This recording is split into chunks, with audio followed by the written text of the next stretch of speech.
The makers of Campbell Soups present the Campbell Playhouse. Orson Welles, producer.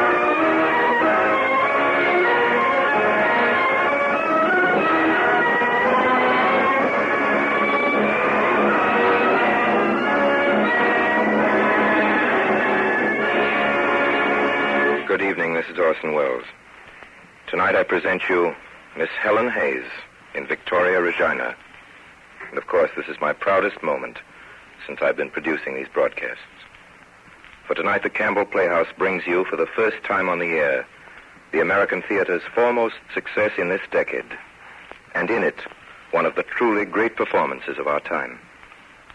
Hundreds of thousands of you have seen Miss Hayes as Victoria in your playhouses all over this continent.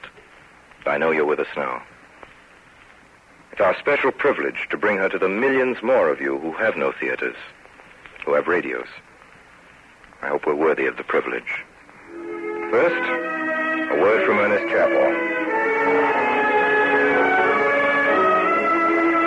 I was thinking just last night about a birthday dinner I had at my grandfather's farm years ago when I was a little boy.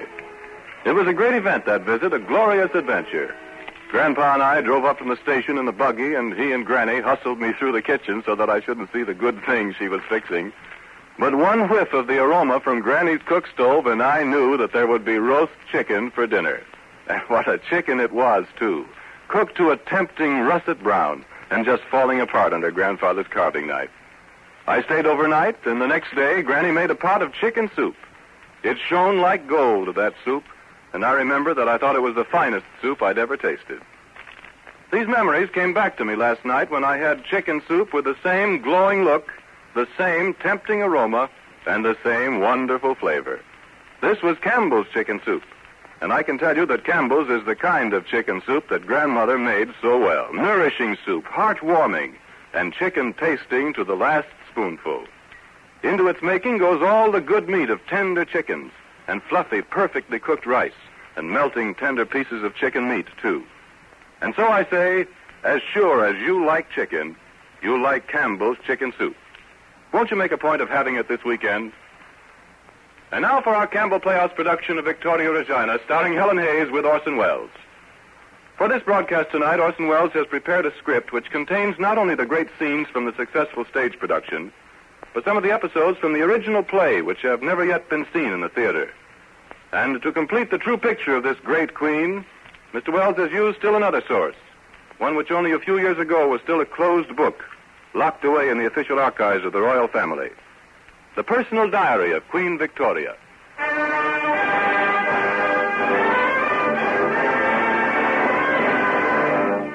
Sometimes hard for us to understand now what Victoria meant to Victorians. Most of her subjects had never known another sovereign.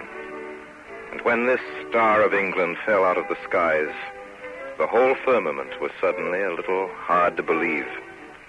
Everything changed, of course. But England and its empire, and indeed the whole world, waited a decent time after her death. For her Imperial Majesty, Victoria, by the grace of God, Queen of the United Kingdom, of Great Britain and Ireland, Defender of the Faith, Empress of India, was moreover, by the grace of God, the absolute monarch of a whole way of life, the defender of a viewpoint, of a dignity that left the world with her. England grew a lot under her reign, as much as she could make it, and changed as little as she could help.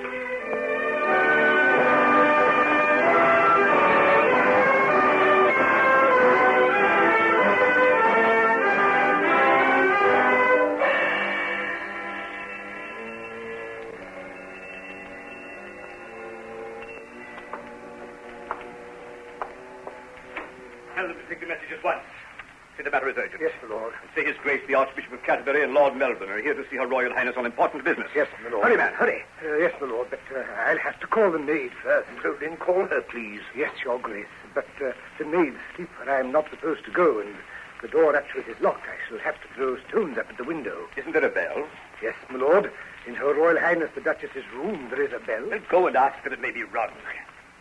Then go to Her Royal Highness the Duchess's room, my lord. Not now. Her Royal Highness the Princess is there, Well, too. go and do the best you can. Only hurry. And say Her Royal Highness must come. Yes, my lord. Good Lord, what a house. So the princess sleeps with the old cat, does she? I beg your pardon? I beg yours, yes. I suppose one oughtn't to say that now. But your Grace knows the Duchess has been a difficulty all along. Yes, my lord, we know. Have you not better sit down? We may have to wait, you know.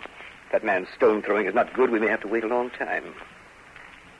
So this is how history gets written. This won't get into history, my lord. No, I suppose not. Oh, it's a pity, you know, a pity. I don't know what to think of it. It meaning what? Female on the throne. King would have been so much better. I don't know, my lord. Heirs male of the last generation have not been a conspicuous success. No English king has been a conspicuous success since Edward I. Yet the monarchy has gone on. Yes, but it's gone off. His late Majesty was a conspicuous example of it. You wouldn't believe the trouble we sometimes had with him. They say you can make a donkey go by tying a carrot in front of its nose. Well, he was like a donkey with a carrot tied to its tail. Really? Was he just a little, like his father, you know? Mad, eh? No, not mad. It was the shape of his head, I think. It was pear-shaped, you know, just like a pear.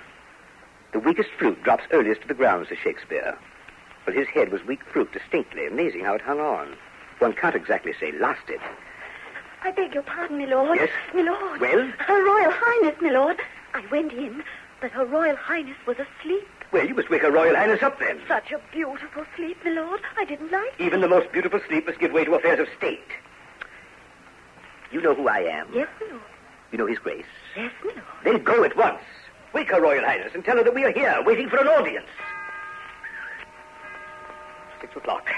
There's to be a council at 10. Where? Here? At St. James's, I think. No. Perhaps it will have to be here. She mustn't appear in public yet. It wouldn't be quite decent. People might cheer. Well, here's somebody coming. Madam. Your Grace, my lord, you have news for us? For Her Royal Highness, the Princess, we have news, Oh, madam. the king then... Is dead. Then my daughter is there. Queen. It has come then at last. And I am the Queen Mother. No, madam. Your Royal Highness is not the Queen Mother. Not? Your Royal Highness is the Queen's mother. That's the distinction. Only had your Royal Highness been Queen in the first place, would that other title now follow. Then if it is not mine by your law, she shall give it to me. That, madam, I fear will be impossible. Oh, I shall go myself and speak to her at once.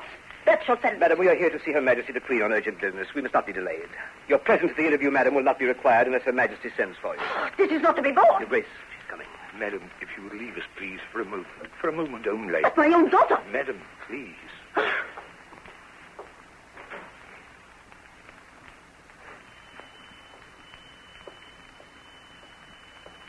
Your Majesty, it is our painful duty to announce to Your Majesty the death of His Majesty King William, following upon which sad event, by right of succession, Your Majesty is now Sovereign Queen of the United Kingdom of Great Britain and Ireland, defender of the faith. We beseech Almighty God, by whom kings and queens do reign, to bless the royal Princess Victoria with long and happy years to reign over us. Your Majesty.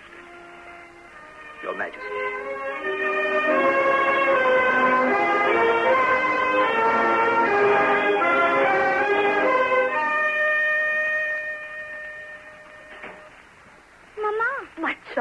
My child, oh, my child. Those gentlemen came to tell me that I am queen. Yes, you are queen at last. But really queen now? Before I've been crowned? Yes, now at once. The king is dead. You are queen. Then my reign has already begun. I can do as I like. Yes, as you like. Do not mind what anyone says. If you want to do it, do it. Oh, then, Mamma, there is something I would like. Yes, say it. It shall be done. How strange that it should all have happened so suddenly. Yes, so suddenly, after we've waited so long. But now, my love, do not stay here to catch cold. Come back to your own mother's bed. No, Mamma, dear. As I may now do as I like, I wish in future to have a bed and a room of my own. Of your own? Yes, please, Mamma. So, you have been waiting for that? I should be very glad if you don't mind, now that I am my own mistress. Yes, I would rather be alone. My, glad? Alone? Good night, Mamma. Oh, heavens. What is going to become of me?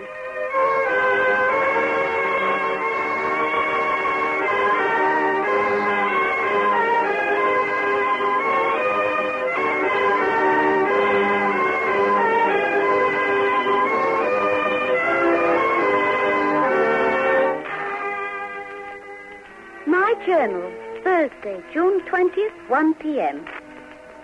Since it has pleased Providence to place me in this royal station, I shall do my utmost to fulfill my duties towards my country. I am very young, and perhaps in many, though not in all things, inexperienced. But I am sure that there are very few who have more real goodwill and more real desire to do what is fit and right than I have. At 9 came Lord Melbourne, whom I saw in my room, and of course quite alone, as I shall always do all my ministers. He kissed my hand. He was in full dress. I like him very much and feel confidence in him. He is a very straightforward, honest, clever, and good man. You said yesterday, Your Majesty, with a courage which I thought remarkable in one so young, someday we must marry. Yes. Has Your Majesty given that matter any further thought? Oh, yes, Lord Melbourne. I've thought of it a great deal. Is Your Majesty prepared yet to take me into Your Majesty's gracious confidence? You mean? As to the possible recipient of so overwhelming an honor. Oh, I've not thought of any person in particular. I mean, I've made no decision. I am relieved to hear it, ma'am. Then Your Majesty has still an open mind. An open mind? Oh, of course, I shall make my own choice, Lord Melbourne. Oh, why, of course, ma'am. I will not suggest otherwise for a moment. And there are some things as to which I'm quite resolved. As for instance? My marriage, Lord Melbourne, must be a marriage of affection. That, I am sure, ma'am, can be arranged without difficulty. Someone, I mean, whose character I can respect. One whom I can love and look up to. Look up to? Yes. It may sound strange to you, Lord Melbourne, but I must have as my husband one whom I can eventually look up to when I have trained him for the position he will have to occupy. Oh, quite so, quite so. I trust that such a person will be found. And as Your Majesty has owned to an open mind of the subject, I have here with me a list of possibles. Oh, Lord Melbourne, how interesting. How many? Well, at present, ma'am, only 5. But more are coming. Coming? That is, I'm making inquiries about them. What kind of inquiries? All kinds of inquiries, ma'am. I would not wish to present Your Majesty with one to whom there could be any possible objection. And you've already found 5, Lord Melbourne? How clever of you. I would like to see your list, Lord Melbourne, thank you. Do I know any of them? Your Majesty knows one of them very well. Oh, yes, I see. But I couldn't marry my cousin George. He's so... Nobody wishes to decide Your Majesty's choice. There are others. But it is for me to decide, is it not? It is for Your Majesty to decide. Your Majesty need not marry at all. Oh, I must marry. Mamma always said so. Then I shall say no more, ma'am. I will only commend the matter to Your Majesty's good sense and conscience. But, Lord Melbourne, you haven't yet shown me any portraits. Portraits, ma'am? Why, portraits? I can't decide on anyone until I know what they are like. It wouldn't be fair to them or to me. Portraits are sometimes deceptive, ma'am. Court painters like prime ministers know their duty, and they only do what is expected of them. If they can't do that, they have to go. Here is a portrait that was sent to Mamma the other day. It's of my cousin, Prince Albert of Saxe-Gotha. May I see it? Oh, yeah. Surely he must have grown very handsome. It wouldn't be possible for a court painter to imagine anyone like that. Do you think so, Lord Melbourne? You never know, ma'am. You never know.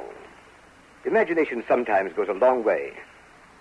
Well, am I now to make a collection of portraits for Your Majesty? Oh, no, Lord Melbourne. I wasn't speaking seriously when I said that. No more was I, ma'am. But I do ask Your Majesty to think seriously. The future welfare of this country is now in this little hand of yours. Indeed, Lord Melbourne.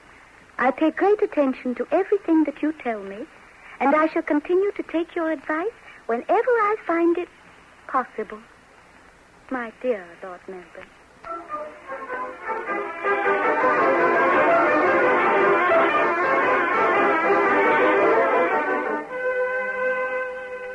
Thursday, October 10th, 1839. Today at 7:30, I went to the top of the staircase and received my 2 dear cousins, Ernst and Albert of Saxe-Gotha, whom I found grown and changed and embellished. It was with some emotion that I beheld Albert, who is beautiful. Friday, October 11th. Albert really is quite charming and so excessively handsome, and such beautiful blue eyes and exquisite nose and such a pretty mouth with delicate mustachios and slight but very slight whiskers. A beautiful figure, broad in shoulder and a fine waist. about 10:30, dancing began. I danced 5 quadrilles. The first with Ernst, the second with dearest Albert, who dances so beautifully, and the third with Lord Henry, and the fourth with Ernst, and the fifth with dearest Albert again. It is quite a pleasure to look at Albert when he gallops and waltzes. He does it so beautifully, holds himself so well with that beautiful figure of his.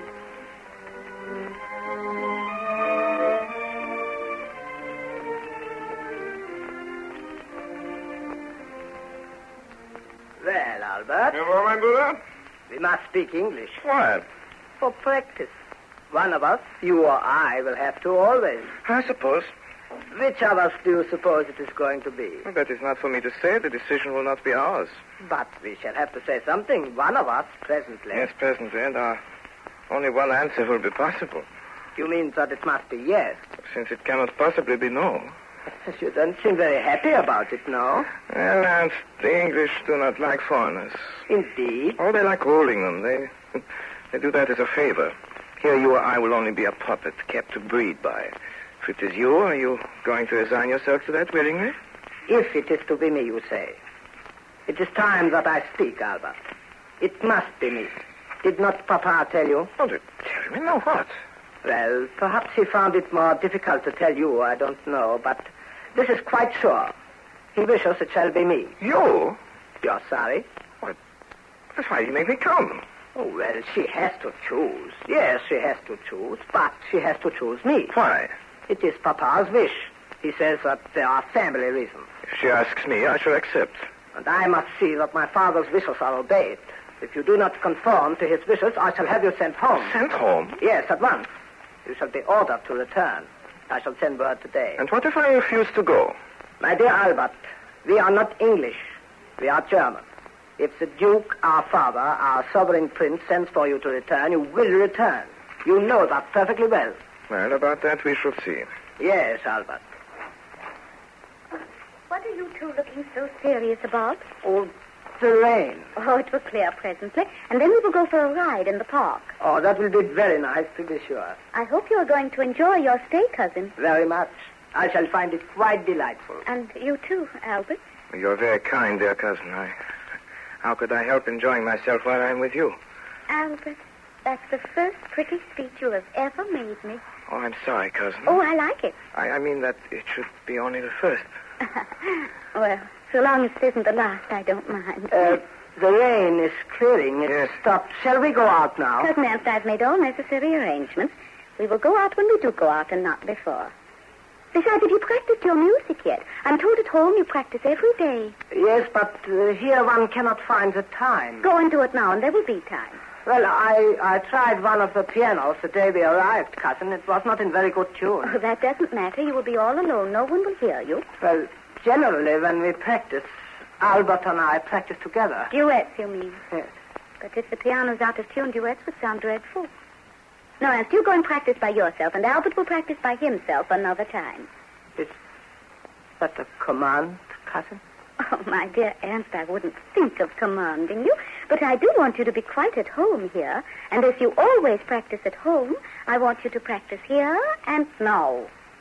We shall not start our ride for another hour. That gives you just time, so do go. Now. Very well, cousin. Albert, remember. How strangely Ernst spoke to you then. Is anything the matter? Nothing serious. You haven't been quarreling, I hope. We never quarrel. I think it would be very hard to quarrel with you, Albert. I couldn't. Please don't ever try. Some people can quarrel without trying. Yes. I suppose they like it. I suppose, too. Won't you sit down, Albert? You're a very kind cousin. Ever since we came to... kind to both of us, I mean. I'm very fond of... Ernst. Yes, so am I. You have always been together, haven't you? We've never been apart yet. How very nice that has been for both. Would it be a great trial to you if you had to live away from him? Oh, of course, the parting would be a trial. But one would get used to it as to other things if it had to be. My life has been so different from yours. I've been so much alone, except, of course, with Mama.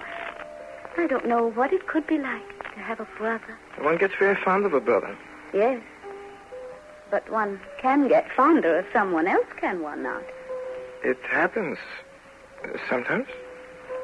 Albert, what are you thinking? I was listening to Ernst practicing. I can just hear him. It's Beethoven. Don't listen to Ernst. You must listen to me. I beg your pardon, cousin. I was listening. Please don't think I was inattentive.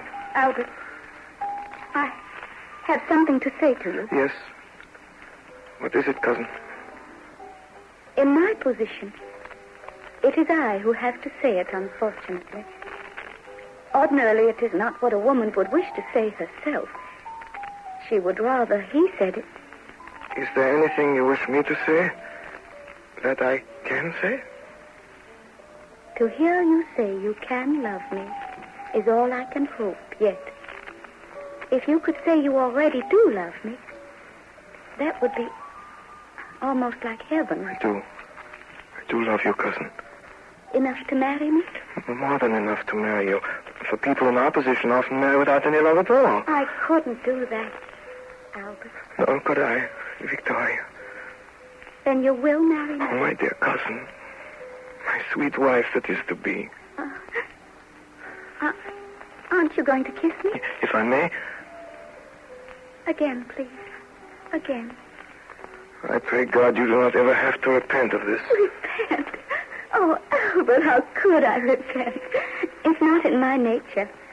Besides, there isn't going to be time. You know, we must be married quite soon. Everybody expects it. Expects it? They don't know. No, expects me to marry, I mean. I had to choose somebody, but I wasn't going to choose anybody. Not even Ernst? Oh, I liked Ernst from the first. I do still. Is that why you sent him to practice? He knew. That this was going to happen. No, he did not know that. What then? That you were going to ask me. Then what else could he suppose would happen? He expected me to say no. You couldn't say no to a queen, could you, Albert? No, dear. One couldn't say no to a queen. Did you want to? Oh, no, dearest one. All it means is that Ernst will be disappointed. Oh, I see. Oh, poor Ernst. Yes. Well, we must both try to be very nice and kind to him. And now I think it is quite time that we went for our ride. Isn't Ernst to come, too? Oh, yes, of course. But then won't you send and say he may stop practicing? It hasn't taken an hour, you know. I think he has stopped. Nor has he either, for here he is. Yes, cousin. Are you ready to come riding, Al? Quite, if you are, cousin. Oh, yes, we are quite ready now. Everything has been settled. Tell him, Albert. Ernst, you told me to remember. I forgot.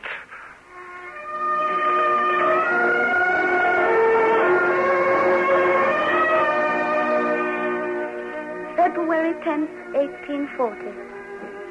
Got up at 9:15, well and having slept well. Mamma came, brought me a nosegay of orange flowers, wrote my journal and to Lord Melbourne, had my hair dressed and the wreath of orange flowers put on. Saw Albert for the last time alone as my bridegroom. At 12:30 I set off, dearest Albert having gone before. I wore a white satin gown with a very deep flounce of Honiton lace, imitation of old. I wore my Turkish diamond necklace and earrings, and Albert's beautiful sapphire brooch. Mamma and the Duchess of Sutherland went in the carriage with me. I never saw such crowds of people as there were in the park, and they cheered us most enthusiastically.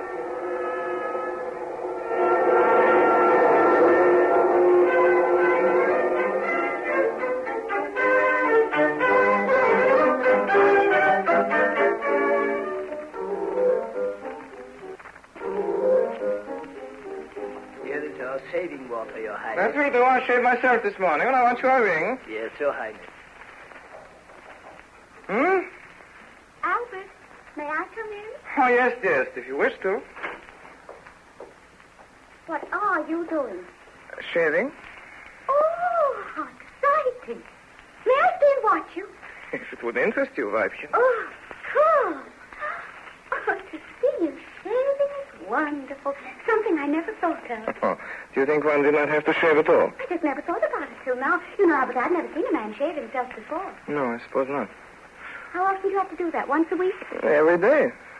Every day, but that's absurd. It can't grow as fast as all that. Yes, it does. How very troublesome. I only cut my nails once a week. Nails can wait longer. Beards won't. I wouldn't like you to have a beard, Albert. So would I. That's why I'm taking it off now. How strange it looks. And how interesting.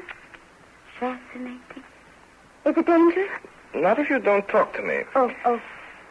Not just while I'm cutting myself. Cutting yourself? What's wrong? Albert, you're funny. Is that not the right word? What ought I have said? Oh, really, Albert, you know, I'm not sure. It's a part of the English language which, from not having to know, I've not been taught. Oh, Vicky, it's nice to hear you say that. And you, too, do not know the English language quite like a native. For that, if it were not for soup, I would kiss you. The soup? Yes, soup. Not soup, Albert, darling. Soap. Ah, soap, then. Soap. But I don't mind the soap, Albert. Your soap, if you would like to. Very well, then. I will. Now, let me see what you do it with. Oh, how sharp it is. Yes, it does have to be sharp, always. Does it hurt? No. Do you ever cut yourself? No, not when I'm alone. I had a rabbit once that used to shave me before I knew how myself. One day he cut me out of badly, and after that I had to learn. For a long time, shaved only myself. Oh, Albert, suppose you had died before we got married. Could I have ever married anyone else? Oh, of course, dearest. You had to marry someone. You could not disappoint your people by not giving them an heir to the throne. Oh, Albert, shall I really? Will that really happen? We hope so, dearest. In time. In time? Oh, I hope it will be very soon. Isn't it wonderful? We really are married now, aren't we? Yes, wife, yes. I think so. Yesterday seems almost like another world, so different. All the crowds and the cheering and the firing and the bells and thousands of people looking at us as if we belonged to them, as of course in a way we do. And now we are all by ourselves, all alone. Yes, all Just alone. we two. Just we two. Shall I be able to make you happy, you think? You are happy. Happy? Oh, so happy. I can't tell you, Albert. And to think that this will go on for years and years. It's like heaven. Well, no, Vicky, not just like this. That is not possible. It's not human nature. But I shall never love you less than I do now, Albert. No, dearest, perhaps not. But you will be less excited about it, less romantic, perhaps. No. I shall have become less strange to you. We love each other, but we are still both rather strangers. We have to learn each other's characters and ways. That will take time. Oh, yes, you've come to see me shave today for the first time. That pleases, that excites you, but it will not always excite you as much as today. You will not come, I think, to see me shave every day for the next 20 years. Why not? Oh, it should become less of a spectacle. It's only reasonable. I don't want to be reasonable with you, Albert. Oh, but you will want. In time, I hope, Vicky. And so shall I. We have a great life of duties to perform in which I am to share. Is that not so? We can't share everything, Albert. Some things I shall have to do alone, you know. Affairs of state in which it would not be right for you to concern yourself. So? Oh, yes. We must take great care, dearest. The English are jealous, and to them you are still a foreigner. And to you? To me, you are everything.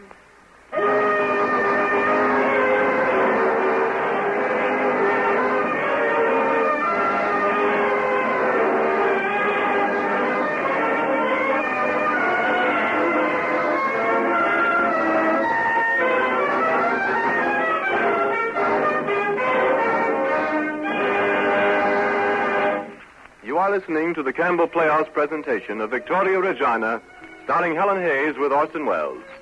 This is the Columbia Broadcasting System.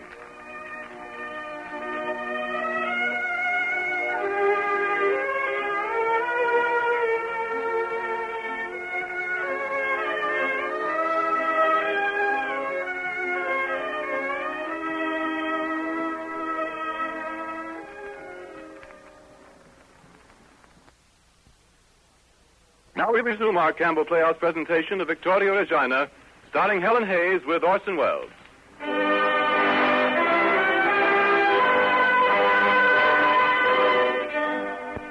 May 6th, 1840. My dearest angel, Albert, is indeed a great comfort to me. He takes the greatest interest in what goes on, feeling with and for me. We talk much together, and his judgment is always good. Vicky! Ah, here you are, Albert. I was wondering when you would come. It's after 10 o'clock. You did not think I had forgotten. No, I only thought you were a little late, as you are. Oh, just 1 minute. I do not yet quite know to realize how long at Windsor it shall take to get from one place to another. It is all very grand and large, is it not? Yes. But that is what we in our position have to put up with. Wouldn't it be rather nice to make one corner of it for our own? How do you mean our own? It is all ours, Albert. More private, where no one can come but ourselves. I mean, during the day.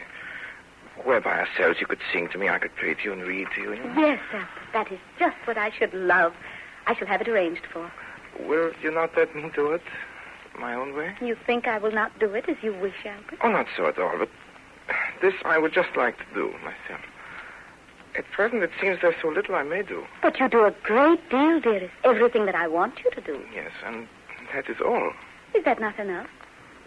What is the matter? I could wish that you wanted me to do a little more, Vicky, in my own way. What else can you do? Who knows? You let me try. There's so many things here that want doing badly. God knows.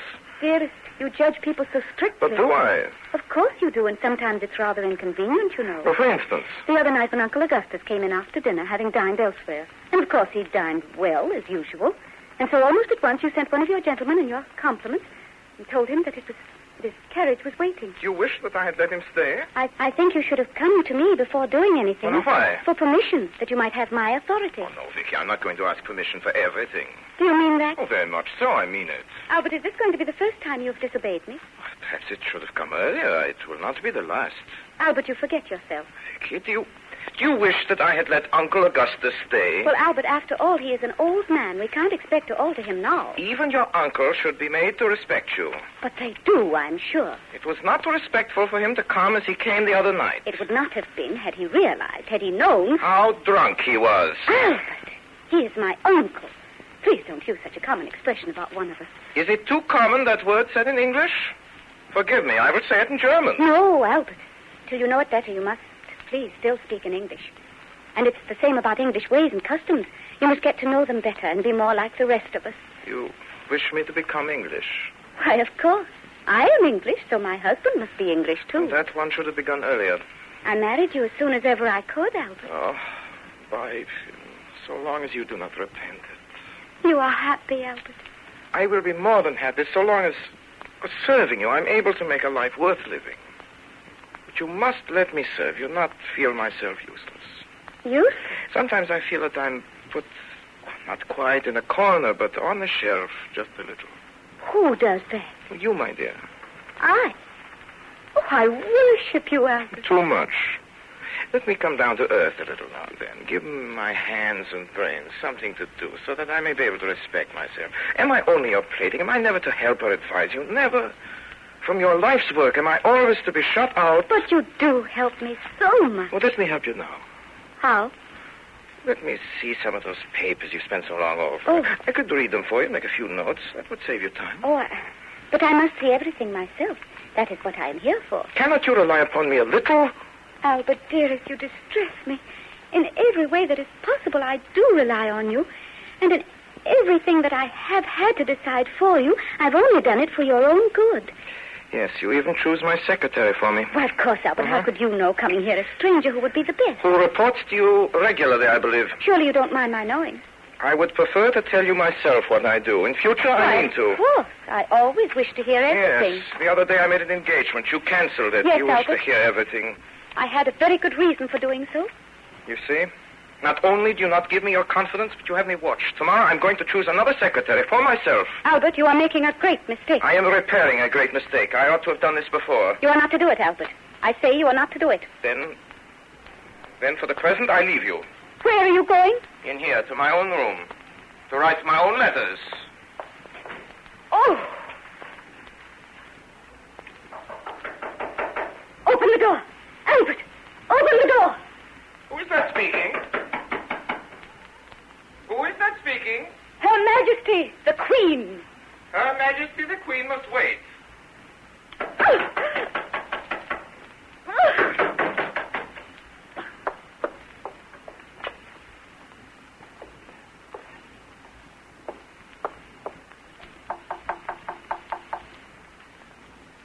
Who is there?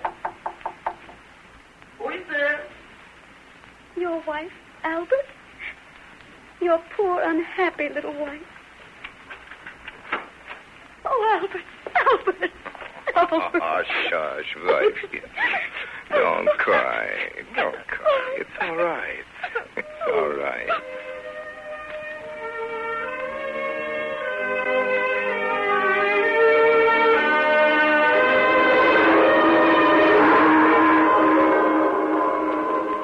Yes, what is it? Her Majesty is waking up. At least I think so. Then go along and get Her Majesty's breakfast, quick and sharp. Is Your Majesty awake? Yes, nurse. I'm awake. At least I'm going to be.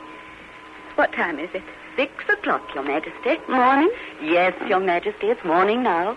Your Majesty has had 6 hours good sleep, and you'll have another after Your Majesty has had her breakfast. I don't think I want any breakfast, not yet. No, Your Majesty, but your breakfast wants you. Not till I've seen the prince, I mean. Your Majesty can't see His Royal Highness the Prince till you've had your breakfast. No, it's the doctor's orders. Then let me have it at once. Why, here it is. Bring it in, nurse, and put it down. What's that? That's what we call a feeding cup, Your Majesty. It's the same one Her Royal Highness the Duchess had when Your Majesty was born. Yes. Yes, the same one. Does Your Majesty hear the bells ringing? What are they ringing for? What for? Why, for the princess, to be sure. The princess. Oh, yes, of course. Oh, I do so want to see the prince. Nurse, go and say that His Royal Highness can come now. There. Now I've sent word.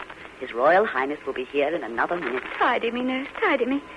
How do I look? Your Majesty looks very nice indeed. Just a little pale, but that's to be expected. Let me look at myself. Oh, nurse, I look dreadful. You don't, ma'am. You look sweet and like a mother.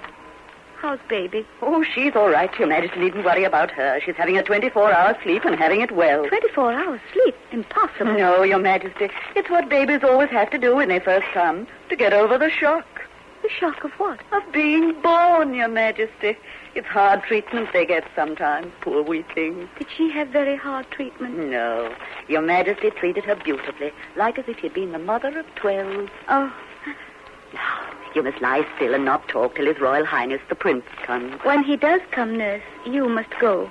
Go, Your Majesty? Yes, I wish to see him alone. But I mustn't go, Your Majesty. It's doctor's orders. This is Queen's orders. You will do as I tell you.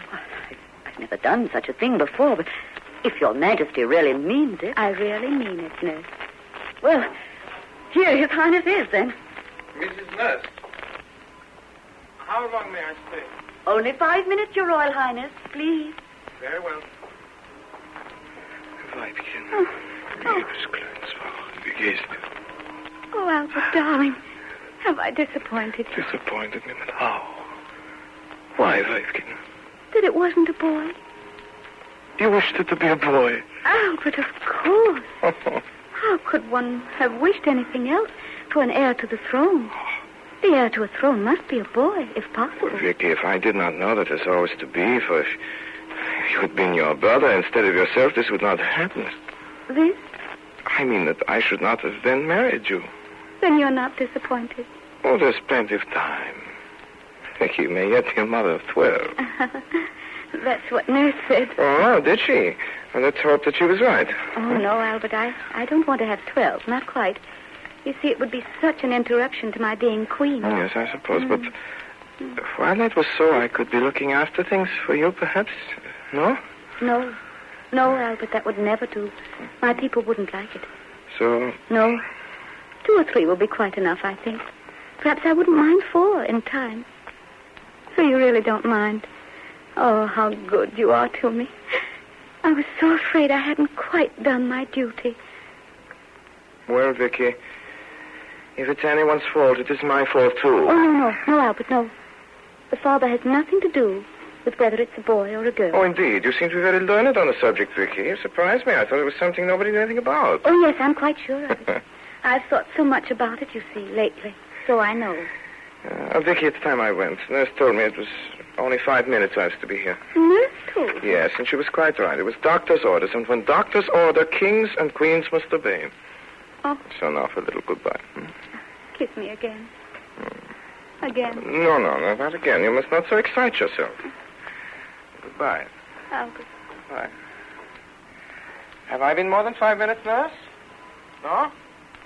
Oh, it's a little hard to obey. And now, if you will let me, I'd like to look at the Royal Highness, the Princess. She is in here, Your Royal Highness. Asleep. Be careful, you shall not wake me. You think it'd be quite safe? Quite safe, if Your Royal Highness will allow me to go in first.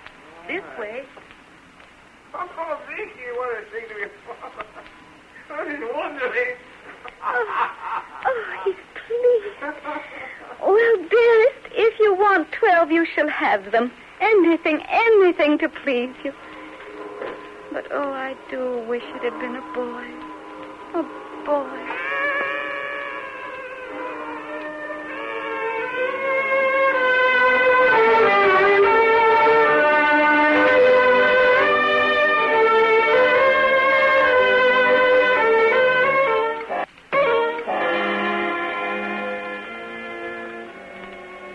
Downing Street, 9th of January, 1862. Viscount Palmerston presents his humble duty to Your Majesty and begs to state that the Cabinet, at its meeting this afternoon, considered Mr. Seward's note announcing the refusal of the federal government of the United States to release Your Majesty's subjects, Messrs. Slidell and Mason.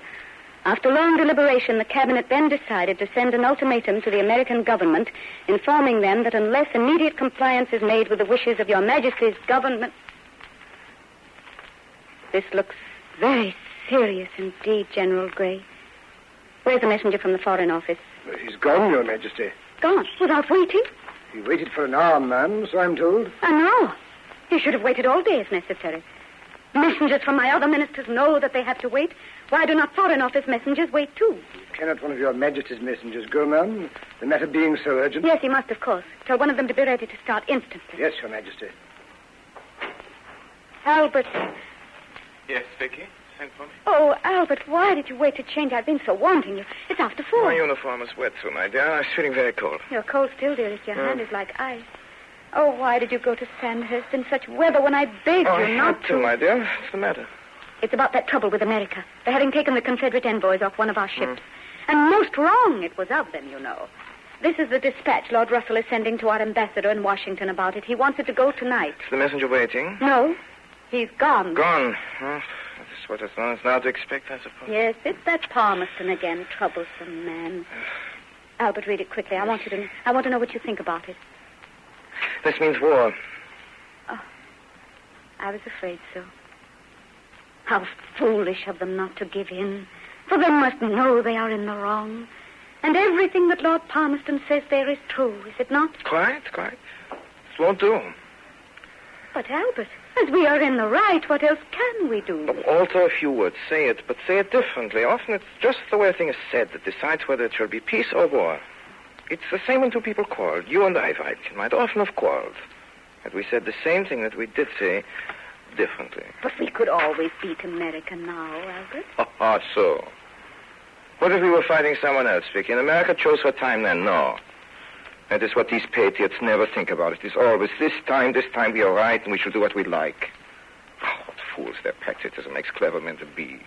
And Palmerston, the cleverest fool of them all. When he dies, they would say of this man, oh, yes, he had his faults, but he always upheld the honor of his country. When they say honor, they mean pride. For honor means that you are too proud to do wrong. But pride means that you will not own that you have done wrong at all. That's the difference. Then what are we going to do, Albert? We're going to alter this dispatch now, Vicky. Sit down at once and write. Say that this dispatch is not to go till he has heard from you, and your messenger must go now at once and must see Lord Palmerston himself. This will take me more time, but you write your letter at once. Yes, I am, Albert. And now will you leave me alone, my dear, while I draft this letter to America for you? Yes, Albert, dear.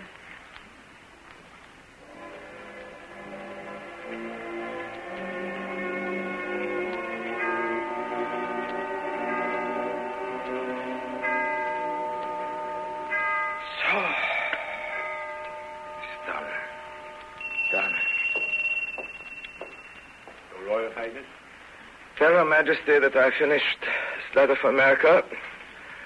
Ask Her Majesty to come at once. Yes, Your Royal Highness.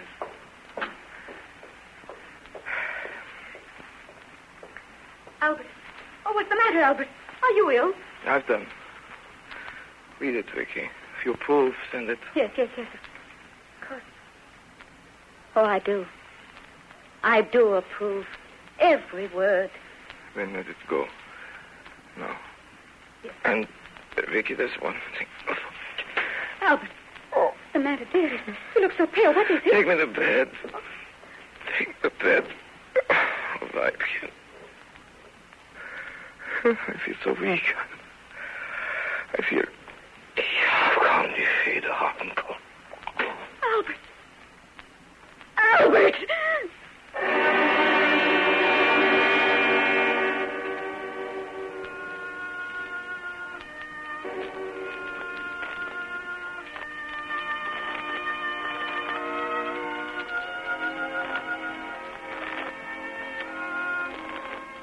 To lose one's partner in life is like losing half of one's body and soul, torn forcibly away. But to a queen, to a poor, helpless woman, it is not that only. It is the stay, support, and comfort which is lost. To the queen, it is like death in life. Great and small, nothing was done without his loving advice and help. And she feels alone in the wide world.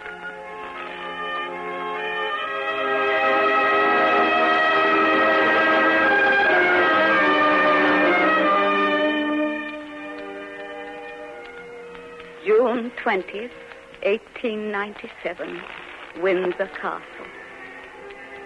This eventful day has opened, and I pray God to help and protect me as he has hitherto done during these 60 long, eventful years. How well I remember this day 60 years ago when I was called from my bed by dear Mamma to receive the news of my accession.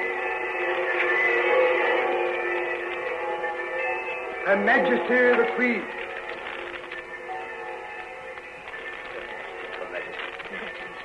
Congratulations, Your Majesty. Thank you, Mamma, dear. How are you? I'm very tired, but very happy. Oh, to think now that it is all over.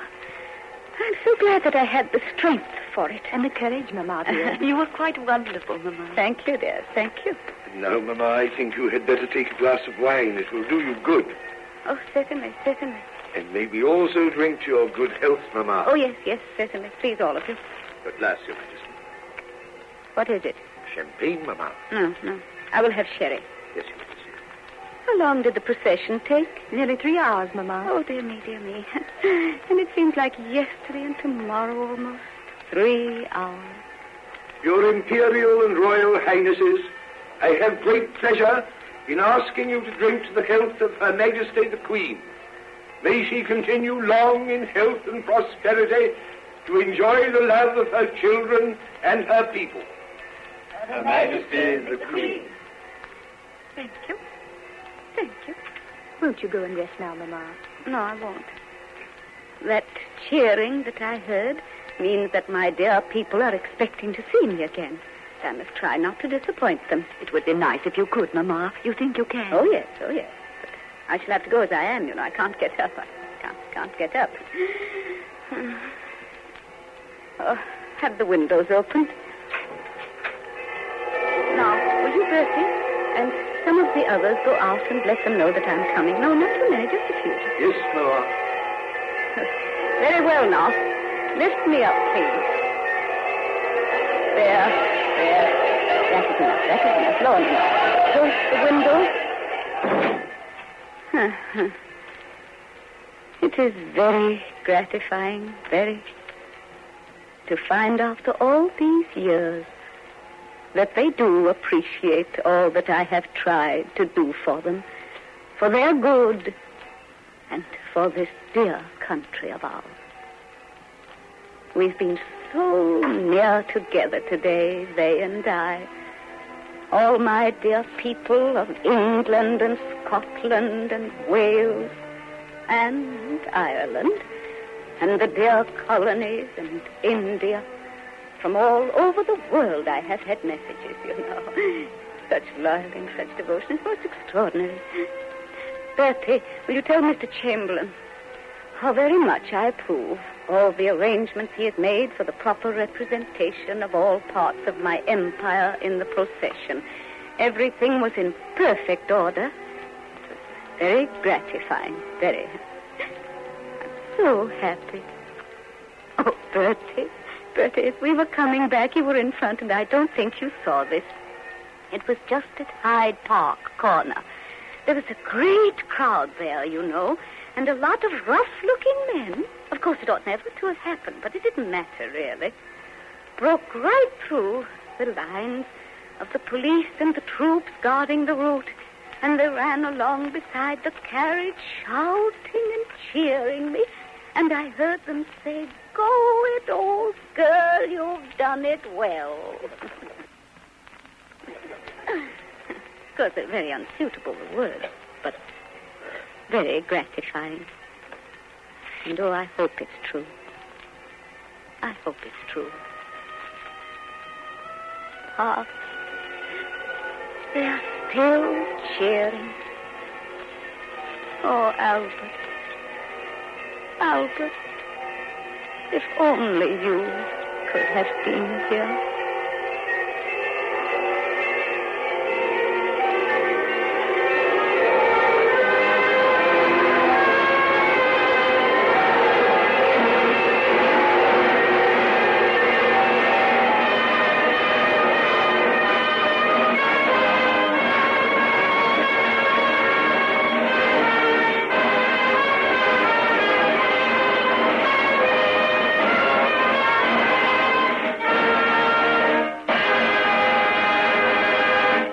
This concludes the Campbell Playhouse presentation of Victoria Regina, starring Helen Hayes with Orson Welles.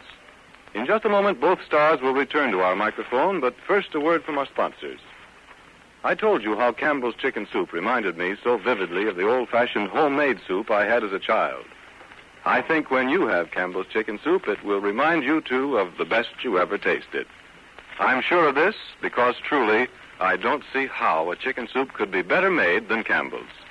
Into it goes all the good meat of plump, tender chickens. Chickens carefully selected and then approved by United States government inspectors. The broth is simmered slowly till it bubbles with good, deep chicken flavor all through. And tender morsels of chicken meat are added generously, along with fine, fluffy rice. I say again that just as sure as you like chicken, you like Campbell's chicken soup. I think that you like it just as much as the finest chicken soup you ever tasted, and that you'll want to have it often. That's why I do urge you to try it soon, to plan on having Campbell's chicken soup this very weekend. And now, Orson Welles. Ladies and gentlemen, you've met Miss Helen Hayes on this program not so many weeks ago. Now, Miss Hayes won't let me tell you all I want to about what I think of her Victoria. On this point, she's quite obstinate. But just before she says hello, I would like to tell her how very much her visits here have meant to us on the Campbell Playhouse. Thanks, Orson. I'm sure all our audience will understand why it's such a joy to an actress to return to your broadcast. You've done a great deal for radio on the Campbell Playhouse. And speaking just as one of your listeners, and I'm a faithful one, I'd like to say that we'll all miss you this summer. That's sweet of you, Helen. Now, before we say goodbye, let me remind you that you have a date with us here in the Campbell Playhouse next September. I couldn't forget that, Orson. I'm looking forward to it. You're going to let me pick the play I most want to do. That's a promise. And ladies and gentlemen, this is my cue to say goodbye. For tonight, with Victoria Regina, the Campbell Playhouse ends its present season. For us, it's been an eventful procession of varied and interesting Friday nights. And we hope that in some measure it's been so for you, too. That we've lived up to our aim expressed on our first Campbell Playhouse broadcast. That we've pleased most of you most of the time. And we have news for you, too. The Campbell Playhouse will be back on the air in September after a summer of searching for the best stories and plays that we can find for you. So until then, until September, our sponsors, the makers of Campbell Soups, and all of us here in the Campbell Playhouse remain, as always, obediently yours. Tonight's broadcast of Victoria Regina, starring Helen Hayes with Orson Welles, concludes this present season of the Campbell Playhouse. Beginning in September, the Campbell Playhouse, Orson Welles producer, will bring you a new series of great dramatic presentations with a long list of celebrated guest stars. In the meantime, our good friend Raymond Page, who played for us so many years, brings his latest program, 99 Men and a Girl, brings it to you at this same time next Friday. If you have enjoyed our Campbell Playhouse presentations, won't you tell your grocer so when you order Campbell's chicken soup? This is Ernest Chappell saying thank you and good night. This is the Columbia Broadcasting System.